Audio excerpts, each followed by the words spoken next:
trip. Mag-road trip na naman tayo ulit. Kamusta mga viewers at followers, ayun, at subscriber.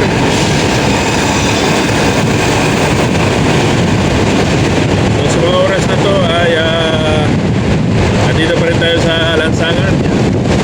Medyo antok na at medyo matumal na yung ating trabaho, kaya mag-decide na lang tayo siguro pahinga muna siguro at going home. Matumal, grabe. Uwian na.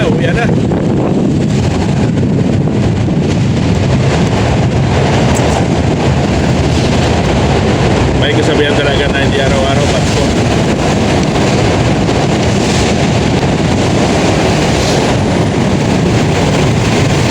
Ngayon ay Saturday na. Ang bilis ng panahon. March 6 na kagad. Grabe. Parang kailan lang nagwan ah.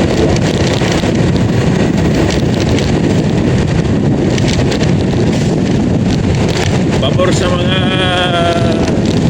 may kinsinas katapusan dyan, mabilis lang pagsahod ulit. Sahod na naman. Yung mga GS25 dyan, no, malapit na. So, hindi pabor sa mga tumatanda. Mabilis ang pagtanda. Ayan. Okay, ganun talaga ang buhay. So, nandito tayo sa sentro ng Bigutan, ano? Maganda ang panahon ngayon dahil summer na talaga eh. Malamig-lamig ang hangin pag ganitong oras. Pero pag-araw, grabe ang init. Pag mahina-hina yung immune system ko, sigurado bumulang ka. Kaya kanina hindi ako kahapon hindi ako tumagal. Maaga ako lumabas, maalas 12 eh. Kasi ikat ng araw talaga ng mga nagalit. Kaya hindi tayo nakapokus sa mag-deliver dahil sobrang init. So yan, dito tayo sa Ace Service Road. Going on na tayo, dito na tayo sa Tanyak.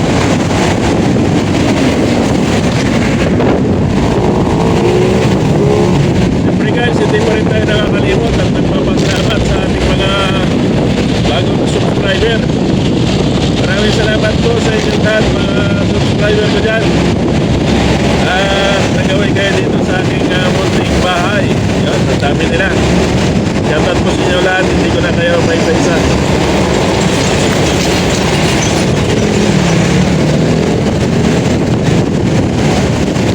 Maraming 7,000 followers na tayo. Maraming salamat po sa inyong pag-gawin sa aking munting bahay. At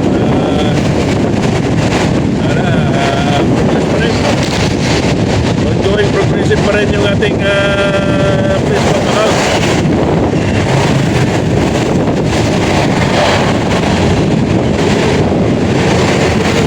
Hindi lang, patuloy lang, laban lang.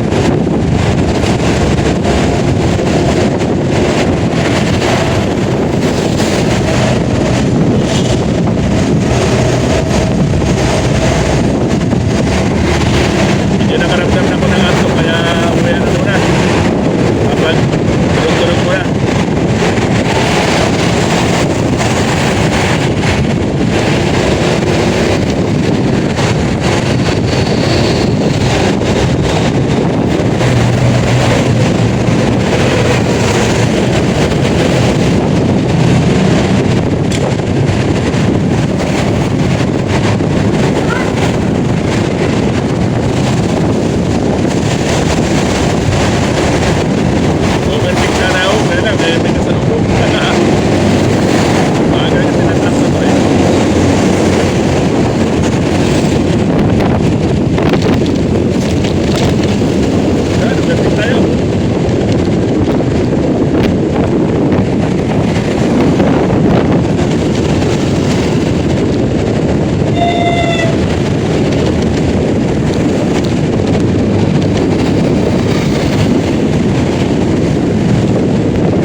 na akong pauwi sa mga oras ng umaga.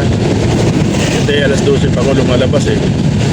Kahit pa paano makatulog pa na kahit pa paano mga 8 oras or makakatulog ako mga alas 5, alas 6, alas 7, alas 8, alas 9, alas 10.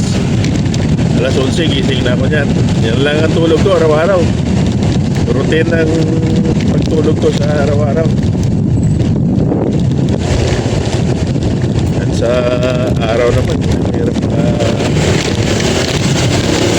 tulog gawa ng mainit eh. Ayan, pagdating natin ng bahay, hindi naman kagad makatulog. Cellphone mo na.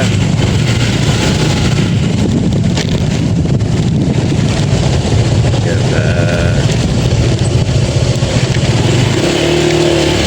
pagpatinsyahan nyo yung aking ano dito? View. Sa aking lugar dito kasi wala tayong magawa kasi gano'n talaga.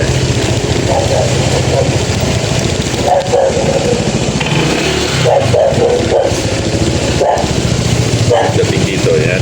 Wala talaga ng bahay dito.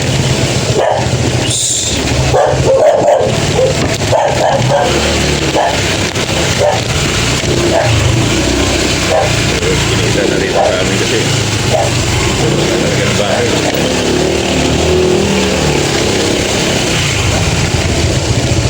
Kaya lugar namin dito, ayan, tingnan nyo naman.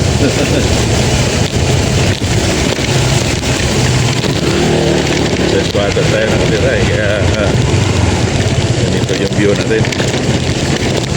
Ayan. Mag-alas 4 na, oras natin. Tapos tayo rito.